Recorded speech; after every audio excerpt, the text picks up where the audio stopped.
저는 올해 예순을 바라보는 평범한 사람입니다. 오늘은 부모님의 유산 문제로 인해 가족이 갈라진 제 이야기를 나누고자 합니다. 오랫동안 서로 의지하던 형제들이 결국은 돈 문제로 등을 돌리게 되었으니 제 마음이 어찌 허전하지 않겠습니까? 부모님은 넉넉한 형편은 아니셨지만 늘 자식들 잘 되기만을 바라며 성실히 사셨습니다. 작은 집 한 채와 약간의 예금, 그것이 부모님이 평생 모아놓으신 전부였습니다. 저희 형제는 셋, 늘 사이가 나쁘지 않았습니다. 문제는 아버지가 세상을 떠나시면서 시작되었습니다. 평소에는 다정했던 형제들이었는데 아버지의 유산을 두고 서로 다른 의견을 내기 시작했습니다. 어머니도 계셨지만 연로하셔서 뚜렷한 판단을 내리기 어려워하셨습니다. 첫째인 형은 말했습니다. 유산은 공평하게 나누자. 부모님은 늘 형제간 사이 좋게 지내라 하셨으니 똑같이 나누는 것이 맞다. 둘째인 저는 다른 생각이 있었습니다. 평생 부모님을 곁에서 모신 것은 막내였기 때문입니다. 병원 모시고 다니고 제삿날 준비하고 심부름 도맡아 한 것도 막내였습니다. 저는 속으로 생각했습니다. 막내가 더 받아야 하지 않을까?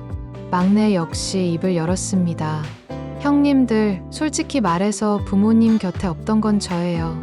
하지만 지난 10년 동안 어머니 모시고 병원 다니며 제 인생을 다 바쳤습니다.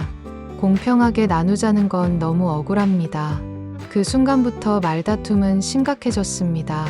첫째는 유산은 원래 공평하게 나누는 것이 원칙이라고 주장했고, 막내는 희생한 만큼 더 받아야 한다고 했습니다.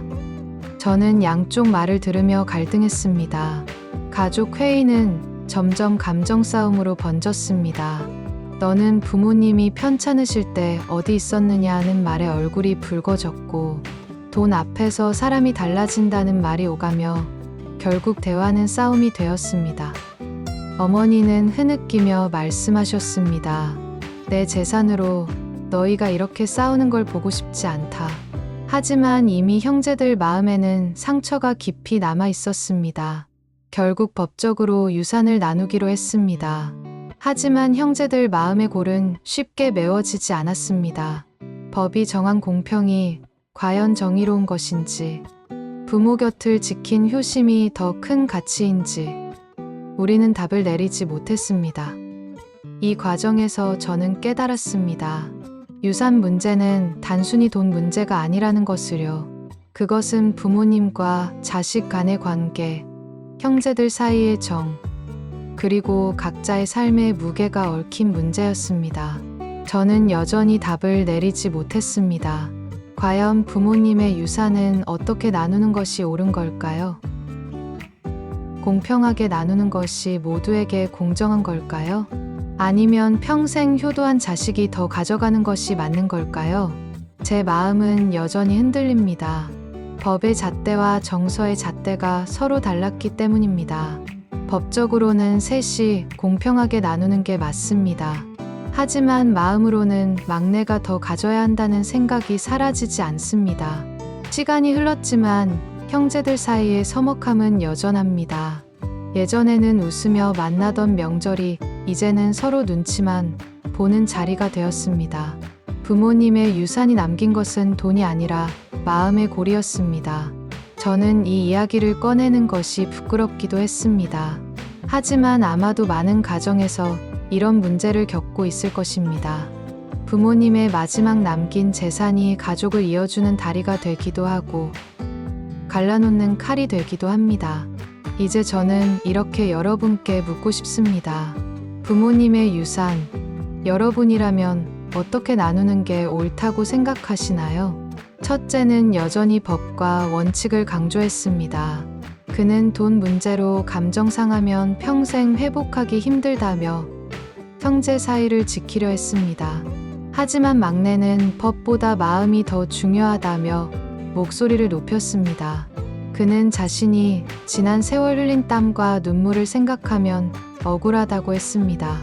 저는 두 사람 사이에서 끊임없이 갈등했습니다. 어느 쪽 말이 맞는지 단정할 수 없었기 때문입니다. 결국 우리 가족은 서로의 입장을 이해하지 못한 채 변호사를 찾게 되었습니다. 그 순간 저는 참담함을 느꼈습니다. 부모님의 마지막 선물이 가족을 갈라놓는 칼날이 될 줄은 몰랐습니다. 어머니는 자식들이 싸우는 모습을 보고 한숨만 내쉬셨습니다. 그 모습은 제 마음을 더 아프게 했습니다. 막내는 가끔 울먹이며 말했습니다. 나는 내 인생을 바쳤는데 아무도 내 마음을 인정해주지 않는다. 첫째는 그런 막내를 보며 냉정하게 대꾸했습니다. 효도는 마음으로 하는 거지 돈으로 보상받는 게 아니다. 그 말은 옳았지만 동시에 너무 차갑게 들렸습니다. 막내의 희생을 외면하는 것처럼 느껴졌기 때문입니다. 형제 간의 갈등은 점점 커졌고 서로의 집을 찾는 일도 줄어들었습니다. 예전에는 명절이면 온 가족이 한자리에 모여 웃음꽃을 피웠지만 이제는 각자 다른 곳에서 시간을 보내는 경우가 많아졌습니다. 저는 그럴 때마다 부모님이 살아계셨다면 뭐라고 하셨을까 생각해 봅니다. 아마도 돈보다 정이 우선이다라고 말씀하셨을 겁니다. 하지만 이미 우리는 돈 때문에 서로의 정을 갉아먹고 있었습니다. 상속 문제는 결국 금액이 아니라 관계의 문제라는 걸 깨달았습니다. 서로가 서로의 마음을 인정해주지 못하면 어떤 해결도 위로가 되지 않았습니다. 시간이 지나면 나아질까 기대했지만 오히려 상처는 더 깊어졌습니다. 이 사연을 나누며 저는 다른 가정에서는 이런 일이 일어나지 않기를 바라는 마음뿐입니다. 부모님의 유산은 결국 돈이 아니라 남은 자식들에게 남겨진 마음의 숙제였습니다. 여러분이라면 어떤 선택을 하시겠습니까? 공평과 효도, 그 갈림길에서 무엇을 더 소중하게 여기시겠습니까? 여러분의 생각은 어떠신가요?